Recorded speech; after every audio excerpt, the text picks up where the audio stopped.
सच्चिदानंद सतगुरु साईनाथ महाराज की जय। मैं अपने गमों से बाबा को ज़्यादा दुखी नहीं करना चाहता था। मैंने आगे ऐसा न करने का संकल्प लिया। हालांकि बाबा ने कुछ नहीं कहा। बाबा की ओर मैं देख रहा था। मुझे विश्वास नहीं हो रहा था कि चित्र में बाबा की आंखों से पानी की बूंदें कैसे निकल सकती हैं।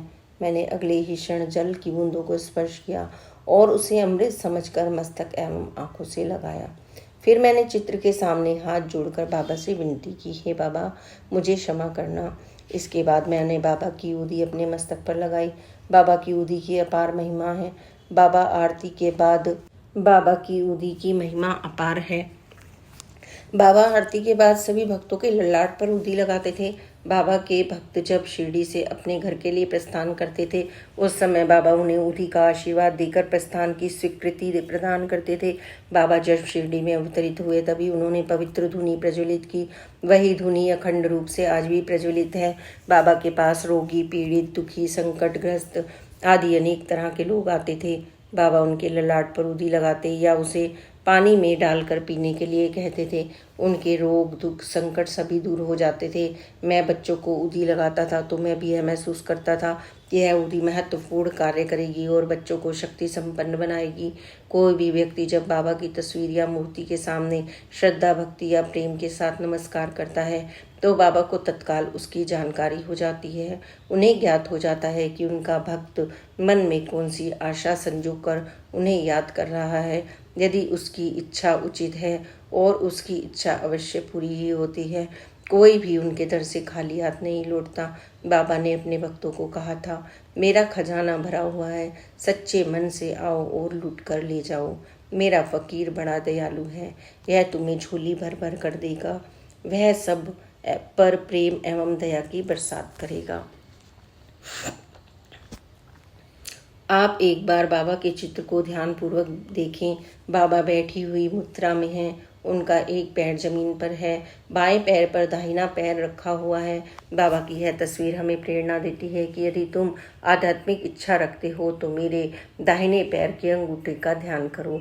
तुम अवश्य ही आध्यात्म के सत्य स्वरूप को जानने समझने में सफल हो जाओगे। तुम्हारी भक्ति का उत्तरोत्तर विकास होता जाएगा। बाबा ने अनेक लोगों का कल्याण किया और उन्हें भक्ति की प्रेरणा दी। बाबा की शरण में आने से पहले मैं ईश्वर का स्मरण भी नहीं कर पाता था। यदि कभी करता भी था तो वह महज एक औपचारिकता होती थी।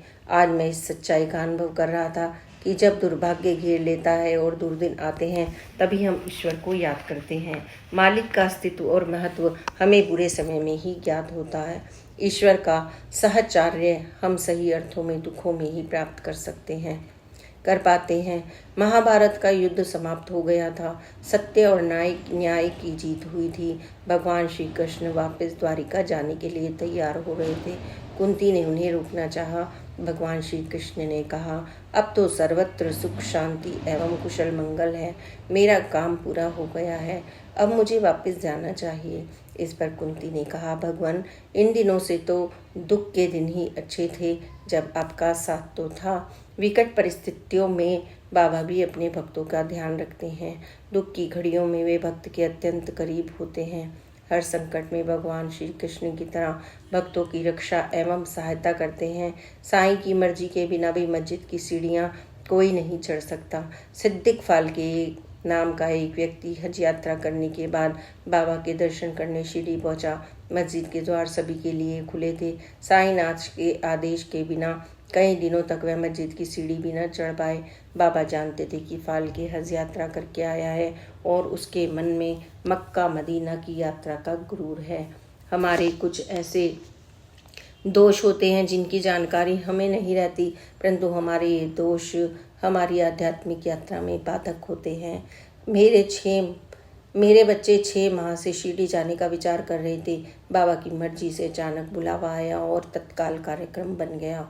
बच्चे शिरडी पहुंचे। हजारों लोगों की लंबी कतार लगी हुई थी। बच्चे सुबह ही काकड़ आरती में शामिल होना चाहते थे, अतः वह रात में ही लाइन में लग गए। सुबह की काकड़ आरती के बाद उन्होंने बाबा के दर्शन किए। अपार भीड़ थी, जिसके कारण जल्दबाजी में ही साईं समर्थ के दर्शन हुए। बच्चे बाबा के सामने पत्र नहीं पढ़ सके और अरदास न कर सके। मैं जेल में बैठा बैठा बाबा का ध्यान कर रहा था और बार बार यही विनती कर रहा था, हे साईनाथ, बच्चों को अच्छी तरह से दर्शन देना, मेरी अरदास सुनना। कुछ समय के बाद बच्चों को एक अजीब व्यक्ति मिला। उसने द्वारिका माई में बच्चों को एक अजनबी व्यक्ति मिला। उसने द्वारिका माई में बच्चों को एक स्थान पर बैठने का इंतजाम करा दिया। बच्चों ने वहां बैठकर बाबा से अर्चना की। मेरा पत्र द्वारिका माई में साईं समर्थ को पढ़कर सुनाया और अरदास की। इसके बाद उसी व्यक्ति ने बच्चों को सेज आरती के समय विशेष व्यक्तियों के साथ आरती करने की व्यवस्था की। बच्चे अत्यंत खुश थे क्योंकि उन्होंने शिरडी आकर तन्मयता से बाबा की पूजा अर्चना की। मेरे मन में यही इच्छा थी जो बाबा ने पूरी कर दी। जिस व्यक्ति ने बच्चों की मदद की थी उसने बच्चों के से दुखों की पूरी दास्तान सुनी। हमारे हालातों को सुनकर काफ़ी चिंतित हुआ। बच्चे शिरडी यात्रा से वापस घर लौट आए। कुछ दिनों के बाद उसने बच्चों को फ़ोन करके बताया कि बाबा की समाधि का चोला 3-4 वर्षों में एक बार बदला जाता है। उसने संस्था में हमारे नाम से चोला चढ़ाने की पेशकश की। चोला चढ़ाने के लिए लाखों लोगों का नंबर लगा रहता था। संस्था ने हमारे नाम से चोला चढ़ाने का प्रस्ताव बिना किसी बाधा के स्वीकार कर लिया। 26 सितंबर 2011 को बाबा की भूगर्भ की समाधि पर चोला अर्पित हुआ। यह हमारे लिए अपार खुशी का विषय था।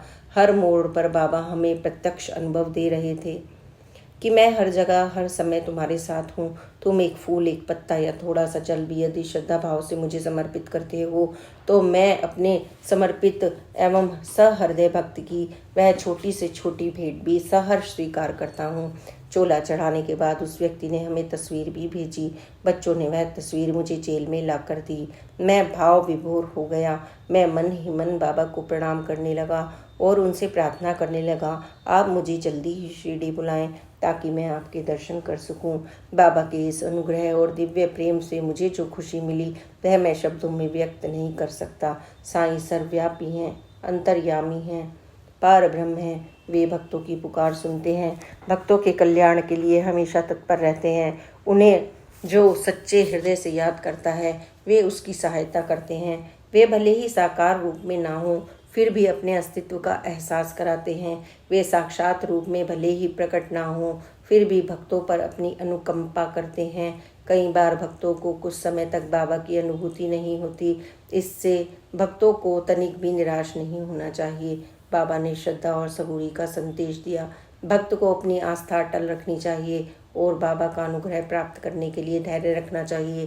बाबा भक्त की परीक्षा लेते हैं पर वे उन्हें कभी निराश नहीं करते। वे भक्त की श्रद्धा के अनुसार भक्त की सहायता करते हैं।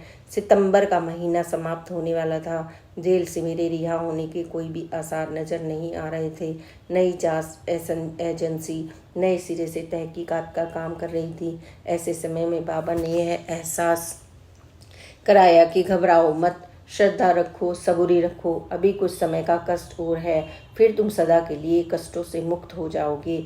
वस्तुतः साईं वही करते हैं जो दीर्घ काल के लिए अच्छा होता है। जिस प्रकार एक माँ बीमार बच्चे को मिष्ठान न देकर दवा की कड़वी घूंट पिलाती है ताकि बच्चा जल्दी से निरोगी हो जाए, उसी प्रकार से साईं माँ अपने भक्तों के लिए उचित एवं आवश्यक प्रयत्न करती है। साईं माँ का हृदय विशाल है, ममता और करुणा से भरा हुआ है। श्री सच्चिदानंद सतगुरु साईनाथ महाराज की जय। बाबा की अद्भुत लीलाओं को सुनने के लिए please like, subscribe and share this channel. Om Sai Ram, जय साई राम, ओम साई राम।